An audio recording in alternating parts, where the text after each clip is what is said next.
കഴിഞ്ഞ കുറച്ചു നാളുകളായി വിവാദങ്ങളിൽ പെട്ട സ്ഥാപനങ്ങളിലൊന്നാണ് സ്പാകൾ. ഇപ്പോൾ നമുക്കൊപ്പം ചേരുന്നത് പ്രൊഫഷണൽ സ്പാ ബിസിനസ് രംഗത്ത് കഴിഞ്ഞ 7 വർഷക്കാലമായുള്ള സുകേഷ് വടവിലാണ്. ഇപ്പോൾ സ്പായുകളുമായി ബന്ധപ്പെട്ട വാർത്തകൾ പുറത്തേക്ക് വരുന്നു. ഈ വിവാദങ്ങളിലൊക്കെ എന്താണ് അടിസ്ഥാനം? ശരിക്കും സ്പാകൾ കേന്ദ്രീകരിച്ച് ഇത്തരത്തിലുള്ള പ്രവർത്തനങ്ങളാണോ നടക്കുന്നത്? എല്ലാ സ്പാകളും അങ്ങനെയല്ല എന്നുള്ളത് എല്ലാവർക്കും അറിയാവുന്ന കാര്യമാണ്. ചില സ്പാകളെ പറ്റി അത്തരത്തിലുള്ള ആക്ഷേപങ്ങൾ നമുക്ക് നിങ്ങളെപ്പോലെ കേട്ടറിവുണ്ട്. നമ്മൾ ചെയ്യുന്ന ബിസിനസ്സിൽ പ്രൊഫഷണൽ സ്പാ എന്നാണ് നമ്മുടെ ബിസിനസ് സെഗ്മെൻറ്റ് നമ്മൾ പറയേണ്ടത്. അതായത് ഇതൊരു മോഡേൺ ഡേ ലൈഫ് സ്റ്റൈലിൻ്റെ ഭാഗമാണ്. അതായത് സ്പായിലൂടെ നിങ്ങൾക്ക് വരുമ്പോൾ കസ്റ്റമർ കിട്ടുന്നത് ഒരു ഓവറോൾ ആയിട്ടുള്ള ഒരു വെൽബീയിങ്ങും, അതേപോലെ തന്നെ ഒരു മസിൽ റിലാക്സേഷനും, അതുപോലെ തന്നെ ബോഡി ഫ്ലോ, അതുപോലെ ഒരുപാട് കെമിക്കലി പ്രൂൺ ആയിട്ടുള്ള ഒരുപാട് ബെനിഫിറ്റ്സ് ഉണ്ട്. അതുപോലെ തന്നെ നമ്മുടെ സ്ട്രെസ് ഹോർമോൺസ് ഒരുപാട് ഡിക്രീസ് ആവും.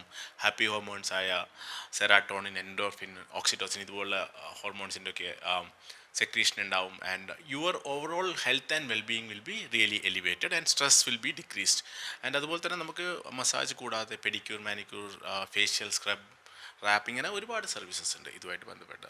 അപ്പോൾ ഇത് മറ്റ് അതായത് എനിക്ക് മനസ്സിലാവുന്നത് ഇങ്ങനെ പരാതികൾ നമ്മൾ കേൾക്കാറുണ്ട്. പക്ഷേ നമ്മൾ അങ്ങനെയുള്ളൊരു സ്പാ അല്ല.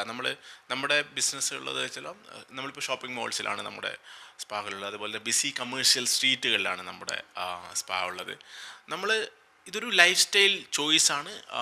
ഒരു ആധുനിക ജീവിതത്തിന് വളരെ എസെൻഷ്യൽ ആയിട്ടുള്ള ഒരു സർവീസാണെന്നാണ് ഇതിനെപ്പറ്റി പറയാനുള്ളത്. നമ്മളുടെ എന്താ പറയുക, മോട്ടോ തന്നെ every one deserves A good massage എന്നാണ്. ഇപ്പോഴത്തെ വിവാദങ്ങൾ മറ്റേതെങ്കിലും തരത്തിൽ നിങ്ങളുടെ ഉൾപ്പെടെ ബിസിനസ്സിനെ ബാധിച്ചിട്ടുണ്ട്? നമ്മുടെ ബിസിനസ്സിനെ ഡയറക്റ്റ്ലി ബാധിക്കില്ല. കാര്യം നമ്മൾ അങ്ങനെ ഒരു വിവാദത്തിൽ പെടുന്ന തരത്തിലുള്ള ബിസിനസ് അല്ലല്ലോ. നമ്മൾ വളരെ റെപ്യൂട്ടഡായി കഴിഞ്ഞ 7 വർഷമായിട്ട് നിലനിൽക്കുന്ന സ്ഥാപനമാണ് എൻ്റേത്. നമ്മളെ അങ്ങനെ ഡയറക്റ്റ്ലി ബാധിക്കാറില്ല, ബാധിക്കേണ്ട കാര്യമില്ല.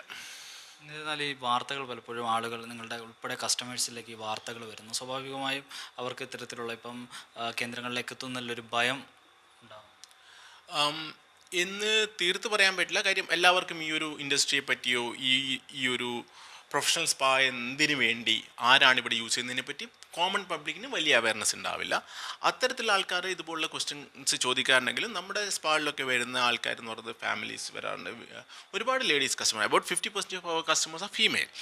ആൻഡ് അങ്ങനെയുള്ള നമ്മളുടെ ഓഡിയൻസിൻ്റെ ഇടയ്ക്ക് വളരെ റെയർലി ആൾക്കാർ ചോദിക്കാറുണ്ടെങ്കിലും ഇത്തരം കാര്യങ്ങൾ ഞങ്ങളെ ഡയറക്റ്റ്ലി ബാധിക്കേണ്ട കാര്യമില്ല. ഇപ്പോഴത്തെ ഒരു കാലത്ത് ആരോഗ്യം നിലനിർത്തുന്നത് ഇത്തരത്തിലുള്ള സ്പാ പോലെയുള്ള ഇടങ്ങൾ എത്രത്തോളം ഇമ്പോർട്ടൻ്റ് ആണ്?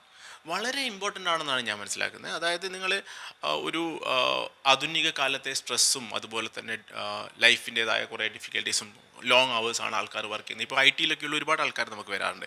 അവർ ലോങ് അവേഴ്സ് ഇങ്ങനെ ലാപ്ടോപ്പിന് മുമ്പിലൊക്കെ ഇങ്ങനെ ഇരുന്ന് വർക്ക് ചെയ്യുമ്പോൾ അവർക്ക് ഈ പറഞ്ഞ സ്റ്റിഫ്നെസ്സും അതുപോലെയൊക്കെയുള്ള കാര്യങ്ങളുണ്ട്. സ്ട്രെസ് ഹോർമോൺസ് ഒരുപാട്, അതായത് വർക്ക് റിലേറ്റഡ് സ്ട്രെസ് ഒരുപാടുണ്ട്. അതൊക്കെ റിലീസ് ചെയ്യാൻ വേണ്ടി അവർക്ക് ഉപകരിക്കും.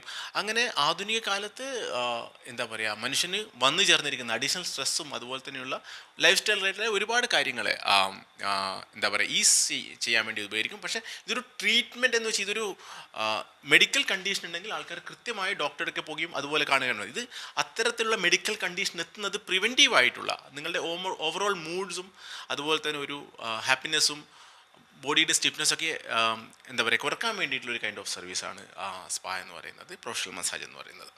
നമ്മുടെ പൊതുനിരത്തുകളിലൊക്കെ ക്രോസ് മസാജ് പോലെയുള്ള മസാജുകളുടെ വലിയ തോതിലുള്ള സ്പാകൾ ഉൾപ്പെടെയുള്ള വലിയ തോതിലുള്ള പരസ്യങ്ങളും മറ്റും കാണുന്നുണ്ട്. സ്ഥാപനങ്ങളുടെ പേരില്ല. ഇത്തരത്തിലുള്ള പരസ്യങ്ങൾ അല്ലെങ്കിൽ ഇത്തരത്തിലുള്ള നിയമവിരുദ്ധമായ അല്ലെങ്കിൽ ഈ ഒരു ഇൻഡസ്ട്രിക്ക് തന്നെ മോശം നിലയിലേക്കുള്ള അത്തരത്തിലുള്ള പ്രവണതകൾ എങ്ങനെയാണ് നോക്കിക്കാണുന്നത്? ഈ ക്രോസ് മസാജ് എന്നത് ഒരു ബ്ലാങ്കറ്റായിട്ട് ഒരു തെറ്റായി ചിത്രീകരിക്കുന്നത് ഞാൻ കണ്ടിട്ടുണ്ട്. പക്ഷെ അത് എനിക്ക് തോന്നുന്നു ആൾക്കാർക്ക് ഇതിനെപ്പറ്റി അവയർനെസ് ഇല്ലാത്തതുകൊണ്ടാണ്. അതായത് ഹോസ്പിറ്റാലിറ്റി രംഗത്ത് വർക്ക് ചെയ്യുന്ന ഒരു വലിയൊരു വിഭാഗം ആൾക്കാർ ഫീമെയിൽ തന്നെയാണ്.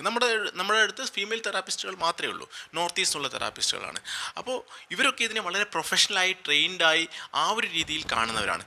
പക്ഷേ ഈ ക്രോസ് മസാജ് എന്ന പേര് വെച്ച് അഡ്വർട്ടൈസ് ചെയ്യുന്നതൊക്കെ ഞാനും കാണാറുണ്ട്. നിങ്ങളെപ്പോലെ തന്നെ ഇതേപോലെ കാണാറുണ്ട്. അത് നിയമവിരുദ്ധമാണെങ്കിൽ അതിനെതിരെ കോർപ്പറേഷനും അതുപോലുള്ള ആൾക്കാരൊക്കെ വളരെ കോർപ്പറേഷനും പോലീസൊക്കെ എന്താണ് നടപടിയെടുക്കുക ഞാൻ സ്വാഗതം ചെയ്യും. കാരണം നമ്മളങ്ങനെ ചെയ്യാറില്ല. നമ്മൾ അഡ്വർടൈസ്മെൻറ്റ് ചെയ്യാറുണ്ട്, പക്ഷേ ഇതുപോലെ ഉള്ള അഡ്വർടൈസ്മെൻറ്റ് നമ്മൾ ചെയ്യാറില്ല. ഏറ്റവും പുതിയ വാർത്തകളും വിശേഷങ്ങളും വിരൽത്തുമ്പിലറിയാൻ സീ മലയാളം ന്യൂസ് എല്ലാ ഡിജിറ്റൽ പ്ലാറ്റ്ഫോമുകളിലും ലഭ്യം.